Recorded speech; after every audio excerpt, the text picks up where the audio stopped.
الحمدللہ وکفا وسلام علی عبادہ الذین اصطفیٰ اما بعد۔ پارہ نمبر 20 میں سورہ النمل کی آیات کو ہم نے پڑھنا ہے۔ بڑا اہم ٹاپک اللہ رب العالمین نے 20ویں پارے کے اندر ذکر کیا ہے۔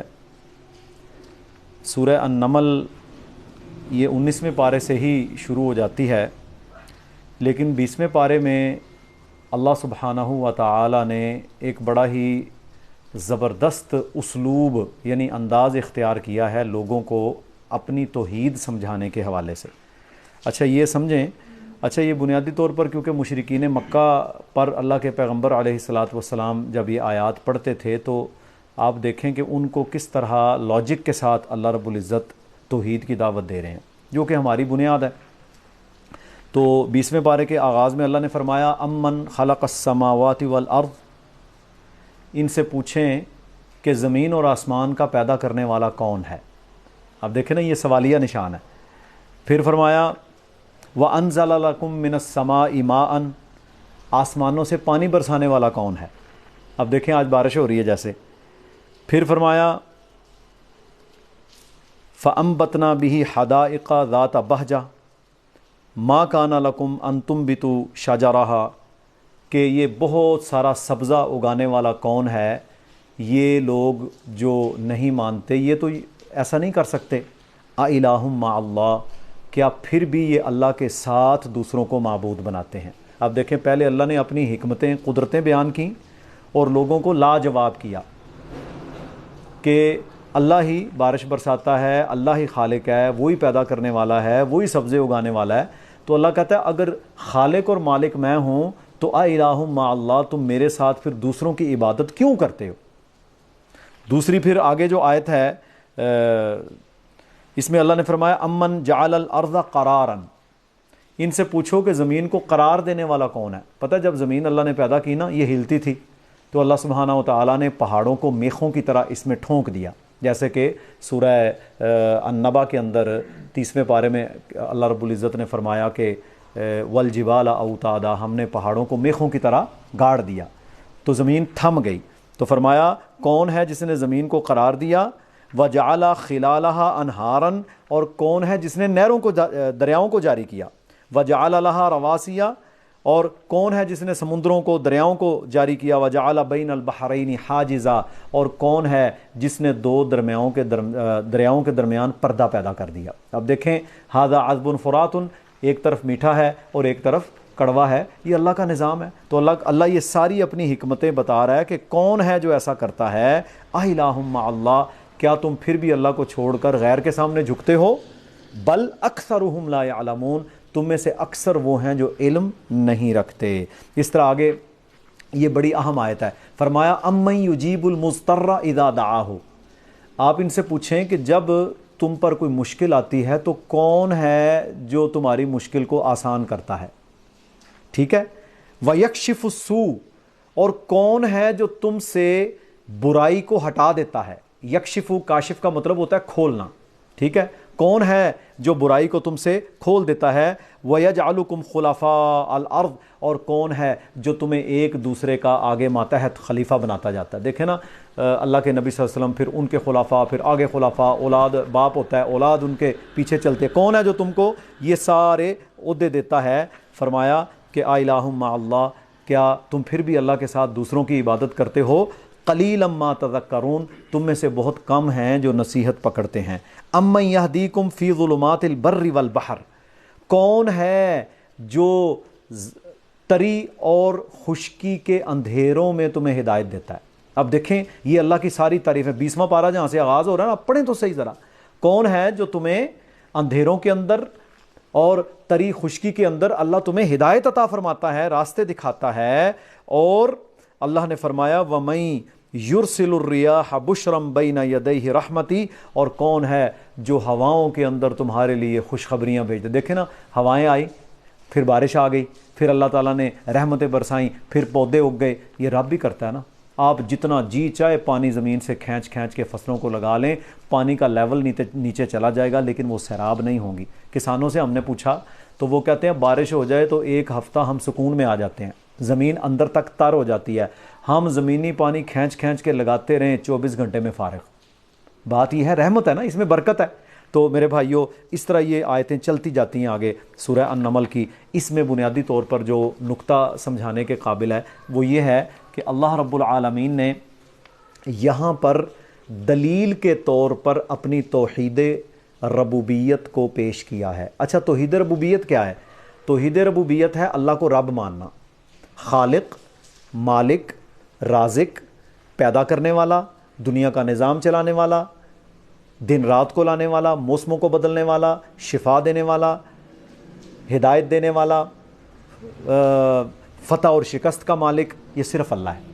تو یہ ہے ربوبیت، یعنی رب ہونے میں اللہ کا کوئی شریک نہیں۔ اب دیکھیں نا، جب مکہ فتح ہوا ہے نا تو کچھ لوگ وہاں سے بھاگ گئے کہ بھائی آج ہماری خیر نہیں ہے، ساری زندگی اللہ کے پیغمبر علیہ الصلوۃ والسلام کے ساتھ ہم نے عداوت کی، اب وہ ہمیں چھوڑیں گے نہیں۔ تو وہاں پر میرے بھائیوں کچھ لوگ جب جدہ کے ساحل سے سمندر کے اندر کشتی میں سوار ہوئے تو وہ ڈولنا شروع ہو گئی۔ اچھا، آج ہمارے ہاں کشتی ڈول جانا تو کوئی کسی کو پکارتا ہے، کوئی کسی کو پکارتا ہے۔ اللہ رب العالمین کے فضل اور کرم کے ساتھ جب انہوں نے دیکھا کہ اب ہمیں بچانے والا کوئی نہیں تو سب نے یہ کہا یا ربی، اے ہمارے رب تو ہمیں بچا لے اس سے۔ تو وہاں پر کئی لوگ جو اللہ کے نبی صلی اللہ علیہ وسلم کو چھوڑ کر آپ کے رشتہ داروں میں سے بھاگ رہے تھے، وہ واپس مدینہ آ گئے، مکہ آ گئے، اور انہوں نے کہا جی کہ یہی تو آپ کی دعوت ہے کہ ایک اللہ کی عبادت کرو، اس کے علاوہ کسی کو نہیں پکارنا۔ اور ہم جب لات، منات، عزا اور ان کو پکارتے تھے، اور وہاں پر جب ہم نے دیکھا کہ مشرک بھی اللہ کو پکار رہے ہیں، تو ہم لوگوں نے پھر بہتر سمجھا کہ ہم آپ کی اطاعت اختیار کریں۔ اور جس میں اکرمہ رضی اللہ تعالیٰ عنہ، ابو جہل، اب دیکھیں یہ اللہ کے نبی صلی اللہ علیہ وسلم کا خاندان ہے، چچا ہیں رشتے میں، اکرمہ بن ابو جہل وہ باقاعدہ واپس آئے اور آ کر معافی مانگی، مسلمان ہو گئے۔ یرموک تک یہ لوگ ساتھ رہے ہیں، پھر وہاں پر جنگ کے اندر شہادتیں پائیں۔ تو بات کرنے کا مقصد ہے کہ وہ لوگ جنہوں نے حق سمجھا انہوں نے سمجھ لیا۔ اسی طرح سورہ النمل کے اندر ایک اور بڑی اہم آیت ہے۔ ہمارے ہاں نا آج کل ایک بہت بڑی مصیبت پڑی ہوئی ہے کہ لوگ اللہ کا در چھوڑ کر غیر اللہ کے در پر زیادہ محنت کرتے ہیں۔ آپ دیکھیں، میں نے پچھلے دنوں میں ذکر کیا تھا، او بھائی اولاد دینے والی تو اللہ کی ذات ہے، بچہ دے، بچی دے، نہ دے۔ اب ہم ڈاکٹر ہیں، ہمیں پتہ ہے کہ کئی ہمارے پاس ایزوسپرمیا کے پیشنٹ آتے ہیں، ہم انہیں کہتے ہیں بھائی بات یہ ہے کہ میڈیکلی تمہارا علاج نہیں ہے، سائنٹیفکلی تم کیوریبل نہیں ہو، اللہ چاہے تو تمہیں دے دے، یہ دوائی ہے، یہ کوشش کر لو۔ اب دیکھیں زکریا علیہ السلام کا ذکر ہوا نا قرآن میں، زکریا علیہ السلام بوڑھے، بیوی ان کی بانج، بانج سے مراد ہوتا ہے کہ جس کو اولاد کی امید نہیں ہے۔ اللہ رب العالمین نے اپنی رحمت کے ساتھ، سورہ آل عمران پڑھے نا، اس میں لکھا ہوا ہے اپنی رحمت کے ساتھ زکریا علیہ السلام کو کون سی شخصیت عطا کی؟ سیدنا یحییٰ علیہ السلام۔ یحییٰ علیہ السلام کو اللہ رب العزت نے انہیں بیٹا بنا کے دیا، وہ نبی بنے جلیل القدر۔ تو بات یہ ہے کہ اللہ تعالیٰ ہونی کو انہونی بھی کر دیتا ہے اور انہونی کو ہونی بھی کر دیتا ہے۔ جو اللہ ابراہیم علیہ السلام پر آگ کو ٹھنڈا کر سکتا ہے، وہ بانج کو اولاد بھی دے سکتا ہے۔ وہ اللہ جو عیسیٰ علیہ السلام کو بغیر باپ کے پیدا کر سکتا ہے، ٹھیک ہے جی، تو اس اللہ نے آدم علیہ السلام کو بغیر ماں اور باپ کے پیدا کیا۔ یہ حکمتیں ہیں اس رب کی۔ تو یہاں پر اللہ نے بڑا احسن طریقے سے سمجھایا، انک لا تسمع الموتیٰ، تم لوگ مردوں کو نہیں سنا سکتے۔ اچھا، آج تک آپ نے دیکھا ہے مردے کو سنتے ہوئے؟ ہم سوئے ہوئے ہوں نا، کئی لوگ ایسے ہیں کہ جن کی نیند بہت سٹرانگ ہوتی ہے، ان کے پاس کچھ بھی ہو رہا ہے، باتیں ہو رہی ہیں، وہ نہیں سنتے۔ حالانکہ موت بھی نیند بھی جو ہے موت کی بہن ہے۔ اور جب ہم رات کو دعا پڑھتے ہیں کہ اللہم بسمک اموت واحیا، کہ یا اللہ ہم تیرے نام کے ساتھ مرتے ہیں، تیرے نام کے ساتھ جیتے ہیں، تو بات یہ ہے کہ یہ بھی موت کی طرح ہے۔ اگر سویا ہوا بندہ کسی کی بات نہیں سن سکتا تو مردہ کہاں سے سنے گا؟ قرآن کہتا ہے انک لا تسمع الموتیٰ، تم لوگ مردوں کو نہیں سنا سکتے۔ اور دوسرے مقام پر فرمایا ما انت بمسمع من فی القبور، جو قبروں میں مدفون ہو چکے ہیں تم انہیں نہیں سنا سکتے۔ سننے والا کون ہے؟ اللہ، وہ تمہارا حاجت روا اور مشکل کشا ہے، اور اسی کے سامنے جھکنا یہی اللہ کے نبیوں کا پیغام تھا۔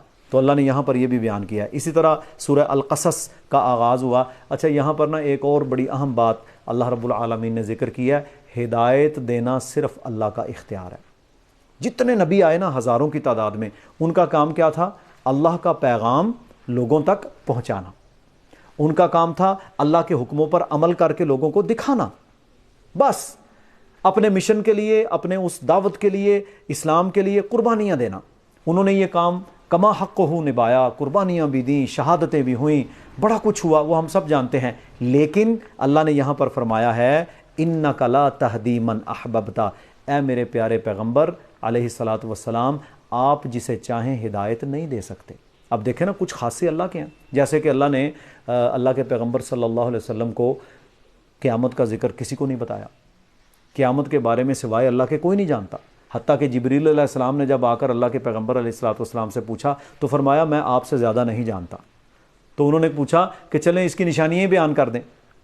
تو بات یہ ہے قیامت کا علم سوائے اللہ کے کسی کو نہیں ہے کہ کب آئے گی، یہ اللہ نے خاص اپنے پاس رکھا ہے۔ تو اللہ نے فرمایا اِنَّكَ لَا تَهْدِي مَنْ أَحْبَبْتَ، آپ جسے چاہیں ہدایت نہیں دے سکتے، وَلَكِنَّ اللَّهَ يَهْدِي مَن يَشَاءُ، اللہ جسے چاہتا ہے ہدایت دیتا ہے۔ تو میرے بھائیو، جب نبیوں کے لیے یہ اصول ہے تو ہم لوگ اپنی دعوت، اپنا پیغام پہنچانے کے مکلف ہیں، ہدایت ہمارے اختیار میں نہیں ہے۔ ہدایت صرف اللہ دیتا ہے، اور اللہ کن کو ہدایت دیتا ہے؟ جو ہدایت کے طلبگار ہوتے ہیں۔ دیکھیں نا، ایک بندہ ہدایت کا طلبگار ہی نہیں، وہ اللہ کی بات ہی نہیں مانتا، وہ اللہ کے لیے تھوڑا سا وقت دینے کو تیار نہیں ہے، وہ اللہ کے سامنے مصلی پہ کھڑے ہونے کو تیار نہیں ہے، پیشانی جھکانے کو تیار نہیں ہے، تو پھر اللہ بھی ان لوگوں کو راندہ درگاہ کر دیتا ہے۔ اور جو بندہ اللہ کے لیے قربانی دے، وقت دے، نصیحت قبول کرے، اللہ کے نبی علیہ الصلوۃ والسلام کے طریقوں اور سنتوں پر چلے، تو پھر اللہ تعالیٰ اسے ہدایت دیتا ہے۔ اس لیے کہا نا کہ تم چل کر جاؤ گے تو اللہ دوڑ کر آئے گا، تم اللہ کو پکارو گے، تم اللہ کو سامنے پاؤ گے۔ تو یہاں پر ہدایت کے حوالے سے ذکر ہوا۔ سورہ عنکبوت کا آغاز ہوا۔ اچھا، یہاں بھی بڑا انداز اللہ نے اختیار کیا ہے۔ تو یہاں پر جو خوش فہمیوں میں رہنے والے لوگ ہیں نا، دیکھیں خوش فہمی میں ہم نہیں ہیں، ہم اللہ کی رحمت کے امیدوار ہیں، ٹھیک ہے؟ کوئی نیک ہے، کوئی عالم ہے، کوئی حافظ ہے، کوئی بڑے سے بڑا ہے، مجدد ہے، جو جی چاہے ہے، اللہ کی رحمت کے بغیر وہ کامیاب نہیں ہو سکتا، ٹھیک ہے؟ ہم نے اپنا عمل کرنا ہے، لیکن اس کی رحمت ہوگی تو اللہ اعمال کو قبول کرے گا۔ دیکھیں نا، ہم اعمال کرتے ہیں نا نیکی کے ساتھ، دعا کرتے ہو یا اللہ اس عمل کو قبول کریں، کرتے ہیں دعا، یا اللہ ہماری نماز قبول کرنا، یا اللہ روزہ قبول کرنا، یا اللہ حج قبول کرنا۔ کیوں؟ کہ ہمیں پتہ ہے کہ ہم نے عمل کیا، قبولیت اللہ کی رحمت کے ساتھ ہے، ٹھیک ہے؟ تو یہاں پر اللہ نے فرمایا احسب الناس ان یترکوا، کیا لوگوں نے یہ اندازے لگا لیے ہیں کہ انہیں ویسے ہی چھوڑ دیا جائے گا؟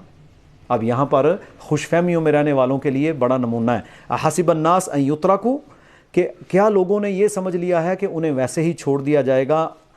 ان یقولوا آمنا، کہ انہوں نے صرف منہ سے یہ کہہ دیا کہ ہم ایمان والے ہیں، انہیں ٹٹولا کھنگالا اعمال پر، قربانیوں کے لیے ٹٹولا کھنگالا نہیں جائے گا، ویسے ہی انہیں معاف کر دیا جائے گا۔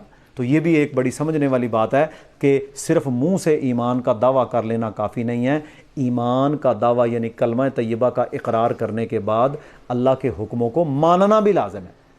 یہ جو بھولے بھالی عوام ہے نا، ہمارے پاکستان بر صغیر میں تو ویسے ہی یہ خاص ہے، کہندا جی جنہیں کلمہ پڑھ لیا وہ جنتی ہے۔ بھائی کلمہ پڑھ لیا یقیناً جنتی ہے، لیکن کلمے کے تقاضے کس نے پورے کرنے ہیں؟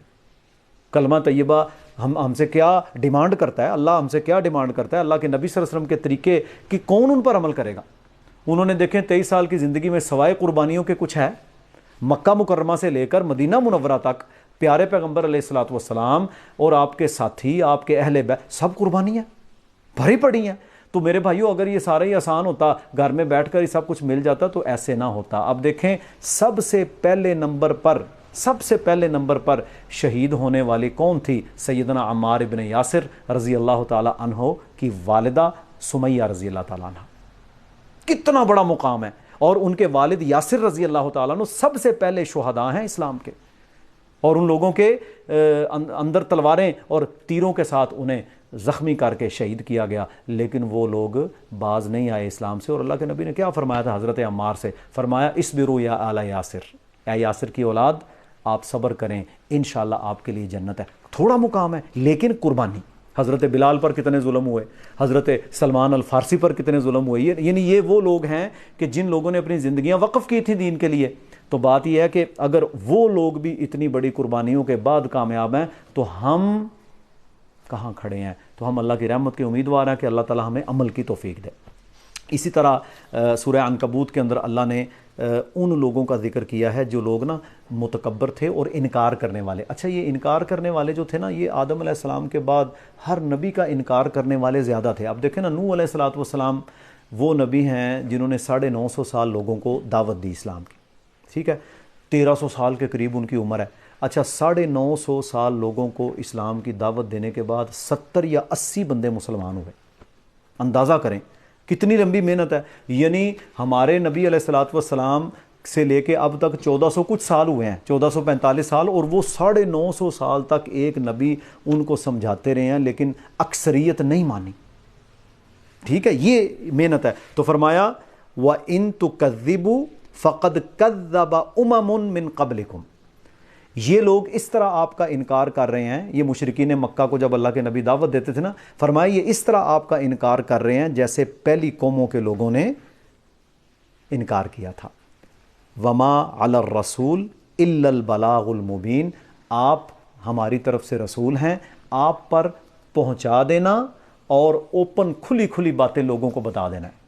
ٹھیک ہے, یہ اللہ کے نبی کا عمل تھا اور آپ نے اپنے عمل کے اندر مکمل رسوخ اختیار کیا, لوگوں تک اپنی دعوت پہنچائی اور آخری دم تک اسلام مکمل ہو چکا تھا. اور آپ صلی اللہ علیہ وسلم پر جب مکہ کے اندر جہاں ہم حج کے لیے جاتے ہیں نا تو یوم عرفہ میدان عرفات کے اندر وہاں پر ہے مسجد نمرہ. یہ وہ جگہ ہے جہاں پر اللہ کے پیغمبر علیہ الصلاۃ والسلام پر سورہ مائدہ کی وہ آیات نازل ہوئی تھیں جن میں اللہ نے فرمایا الیوم اکملت لکم دینکم, آج ہم نے آپ کا دین مکمل کر دیا ہے, واتممت علیکم نعمتی, اور آپ پر اپنی نعمت کو تمام کر دیا ہے اور اسلام پر ہم راضی ہوئے ہیں. یہ وہ مقام ہے کہ جب اللہ نے دین مکمل کر دیا. دیکھیں 23 سال کی زندگی میں قربانی کے سوا آپ کو کچھ نہیں ملے گا, قربانی ہی قربانی ہے. لیکن اللہ کے نبی صلی اللہ علیہ وسلم اللہ سے راضی گئے دنیا سے, اور ہمارے لیے نجات کا راستہ یہی ہے کہ ہم ان کے راستے کو اختیار کریں. وآخر دعوانا ان الحمد للہ رب العالمین.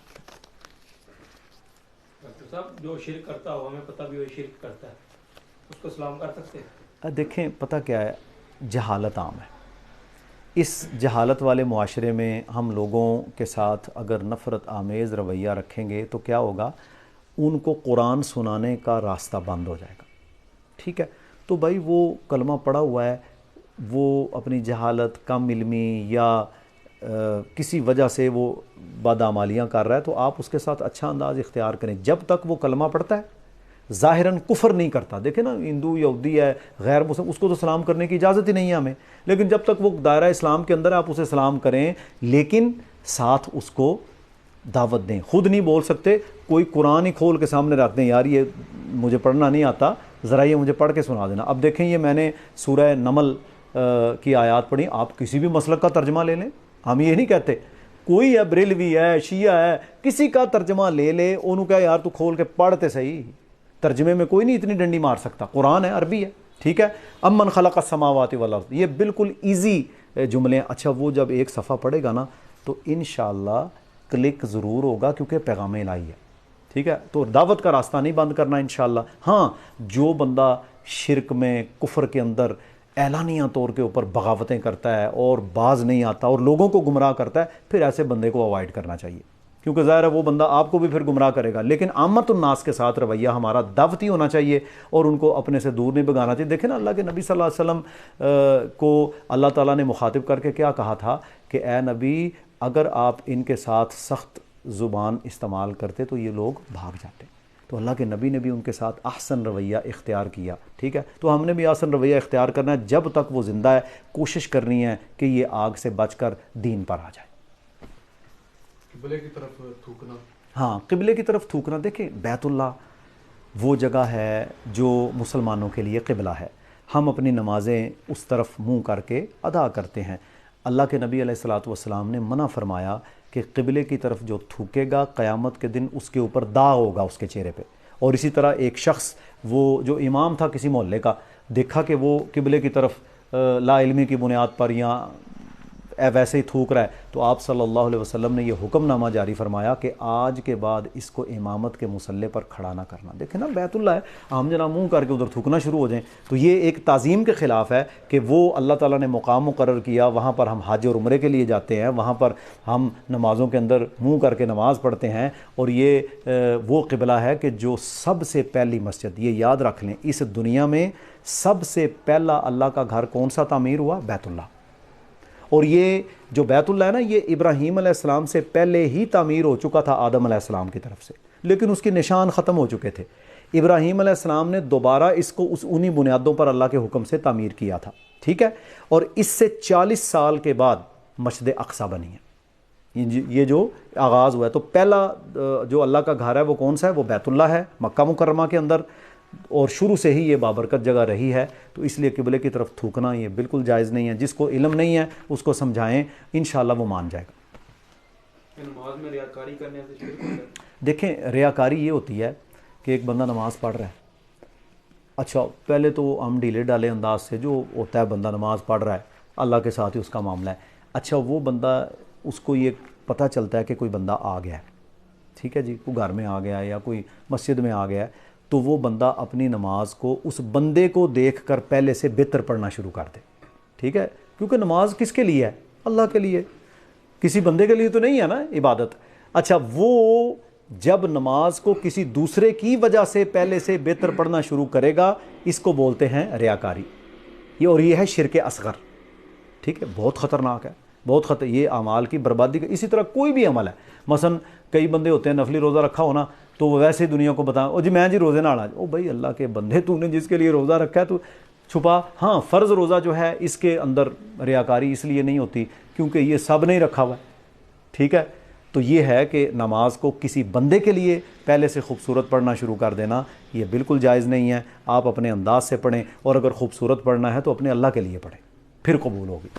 اور سفر کے دوران یا ویسے جیسے ہمیں تو تھوکنے کا پتہ نہیں کہ بیت اللہ کس طرف ہے، یا ہوٹلز میں جاتے ہیں یا گھومنے پھرنے آگے پیچھے، تو اس میں کیا؟ اس میں بیٹے یہ ہے کہ رسول اللہ علیہ الصلاۃ والسلام کی سنت یہ ہے، فرمایا نماز کے اندر اگر کسی کو بلغم آ جائے، دیکھیں آج کل بھی ہو جاتا ہے ایسے کہ بندہ نماز پڑھ رہا ہے، چیسٹ انفیکشن ہے، کھانسی آئی، بلغم آ گئی، اچھا اب کارپٹ ہیں، مصلے ہیں، صفیں ہیں، تو اگر تھوکیں گے تو وہ شور ڈلے گا، ہو سکتا ہے جھگڑا ہو جائے، وہ مسجد کی انتظامیہ کے وے نے ساڈا گند، یہ بالکل درست ہے، اور یہ بد اخلاقی بھی ہے کہ صاف ستھری۔ تو اس میں حکم کیا ہے کہ تمہیں اگر نماز کی حالت میں ایسا معاملہ ہو تو تم اپنے بائیں طرف تھوک کر اس کے اوپر مٹی کر دو۔ اچھا اس وقت کیونکہ کچی مسجدیں تھیں یہ عمل ممکن تھا۔ دوسرا حکم کیا دیا؟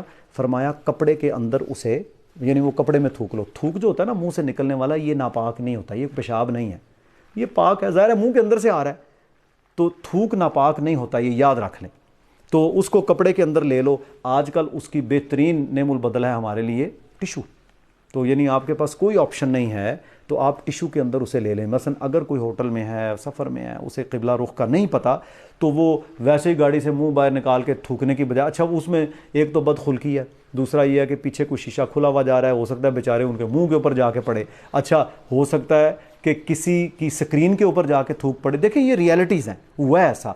تو ایک دفعہ ہم سفر میں جا رہے، کوئی کسی بیچارے کو الٹی آ رہی ہے، وہ جناب اڑ کے سکرین کے اوپر ہے، یعنی یہ پرابلمز بنتی ہیں۔ تو اس لیے کپڑا، ٹیشو پیپر وہ آپ کے پاس موجود ہے، اس کے اندر آپ تھوک کو کر کے نیچے رکھ لیں، جہاں جگہ ملے وہاں کر لیں۔ ہاں اگر کنفرم ہو کہ بیت اللہ اس طرف نہیں ہے تو پھر تھوکا جا سکتا ہے، بچنا چاہیے۔ دیکھیں ہم نے شعائر اللہ، یہ اللہ کی نشانی ہے نا، ان کی توہین نہیں کرنی۔ اللہ تعالیٰ جو فرشتوں سے باتیں کرتا ہے وہ کس زبان میں ہوتی ہے؟ اب دیکھیں اللہ تعالیٰ کا فرشتوں سے محو کلام ہونا، اس کو وحی سے سمجھیں۔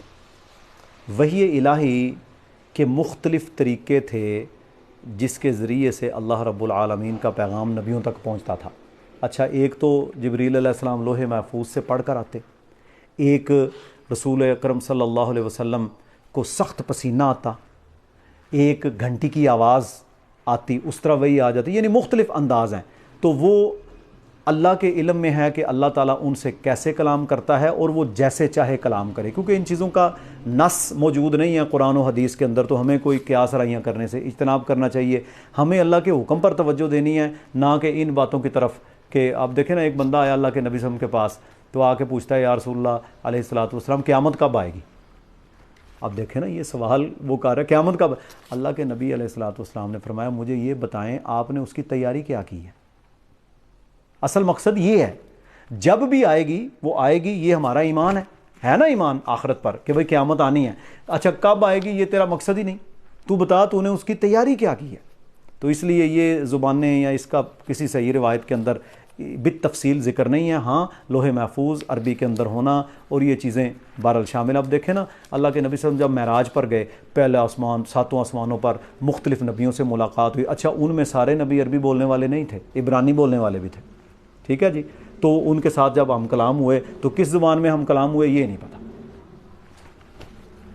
داڑھی کلین شیو کرنا کہتے ہیں یہ انبیاء کے قتل کرنے کا گناہ ملتا ہے، اصل میں یہ سنت ہے، فرض ہے. دیکھیں پتہ کیا چیز ہے، اللہ کے پیغمبر علیہ الصلاۃ والسلام کا جو حکم ہوتا ہے نا وہ فرض ہے، سیدھی بات ہے.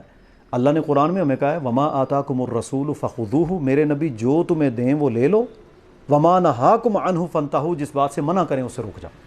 ومن یطع الرسول فقد اطاع اللہ، جس نے میرے نبی کی اطاعت کی اس نے میری اطاعت کی. بالکل واضح ہے قرآن.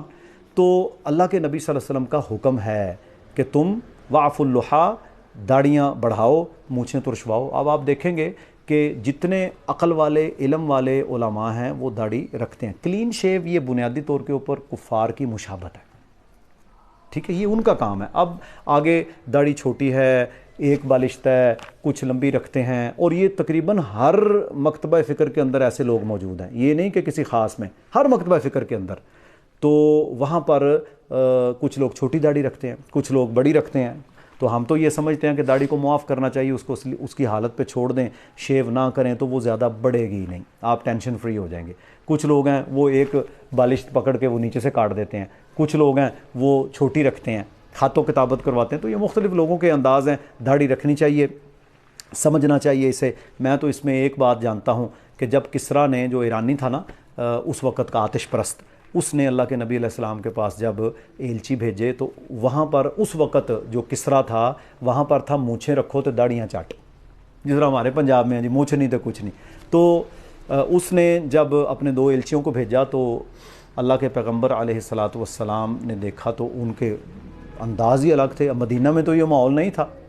تو آپ سب نے ان سے نا چہرہ پھیر لیا.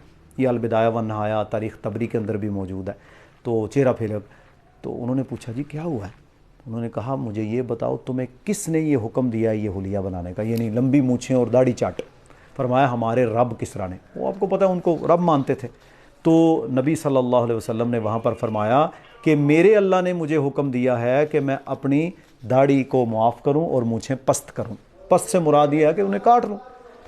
تو یہ طریقہ کار ہے جی کہ داڑھی رکھنی چاہیے، یہ ضروری ہے، یہ ہمارے شاعر میں سے ہے. اب میں خود بیرون ممالک میں مغرب کے اندر رہا ہوں تو ہمیں ایئرپورٹ یا دور سے دیکھ کر وہ پہچان جاتے تھے کہ یہ مسلم ہے، یہ مسلم ہے، یہ اسلام والا ہے. تو یہ طریقہ کار ہے، داڑھی رکھنی چاہیے، یہ لازم ہے. تو باقی یہ ہے کہ بعض لوگ کہتے ہیں سنت ہے. اچھا سنت بھی ہے تو پھر کیوں چھوڑیں؟ تو اگر حکم ہے تو پھر فرض ہے. اچھا اگر اللہ کے نبی کا حکم فرض ہوتا ہے تو پھر جو رفع الیدین ہو گیا، سینے پہ ہاتھ باندھنا، یہ بھی فرض ہو گیا؟ نہیں، رفع الیدین کا حکم نہیں ہے. حدیث ہے کہ نماز اس طرح پڑھو جس طرح مجھے پڑھتے دیکھتے، حکم ہے. ہاں دیکھیں وہ صلو کما رأیتمونی اصلی، نماز اس طرح پڑھو جس طرح مجھے پڑھتا دیکھتے ہو. اس میں یہ ہے کہ نماز سنت کے مطابق ہونی چاہیے، لیکن یہ اعمال رفع الیدین کرنا یا نماز کا طریقہ یہ اللہ کے نبی صلی اللہ علیہ وسلم کے شاگردوں نے ہم تک پہنچایا کہ آپ نے ایسے پڑھی، ایسے پڑھی، ایسے پڑھی، ایسے پڑھی. تو یہ سنت ہے، سنت موقدہ ہے. اس کو بھی جو جان بوجھ کر کسی عمل کو چھوڑتا ہے اس کی نماز ناقص ہے. یہ چھوٹی بات ہے کہ نماز ناقص ہو جائے، نقص والی ہو جائے. تو یہ چیز ہے کہ نماز میں نقص نہیں ہونا چاہیے. باقی اس کو فرض اگر قرار دیں تو جو نہیں کرتے ان کی نماز تو باطل ہو جائے گی.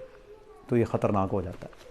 محدثین نے، امام علی بن مدینی اور بڑے بڑے محدثین نے یہی فتویٰ دیا ہے کہ جو بندہ جان بوجھ کر سنت کے مطابق نماز ادا نہیں کرتا اس کی نماز ناقص ہے. ٹھیک ہے، اور آپ یہی سمجھ لیں کہ وہ نقص والا کام کر رہا ہے. تو یہ کہنا کہ یہ فرض کا منکر ہے تو پھر تو وہ کفر ہو جائے گا. تو یہ اس لیے ایسا فتویٰ نہیں ہم دے سکتے. ٹھیک ہے جی، اللہ تعالیٰ سمجھنے کی اور عمل کی توفیق عطا فرمائے. وآخر دعوانا ان الحمد للہ رب العالمین.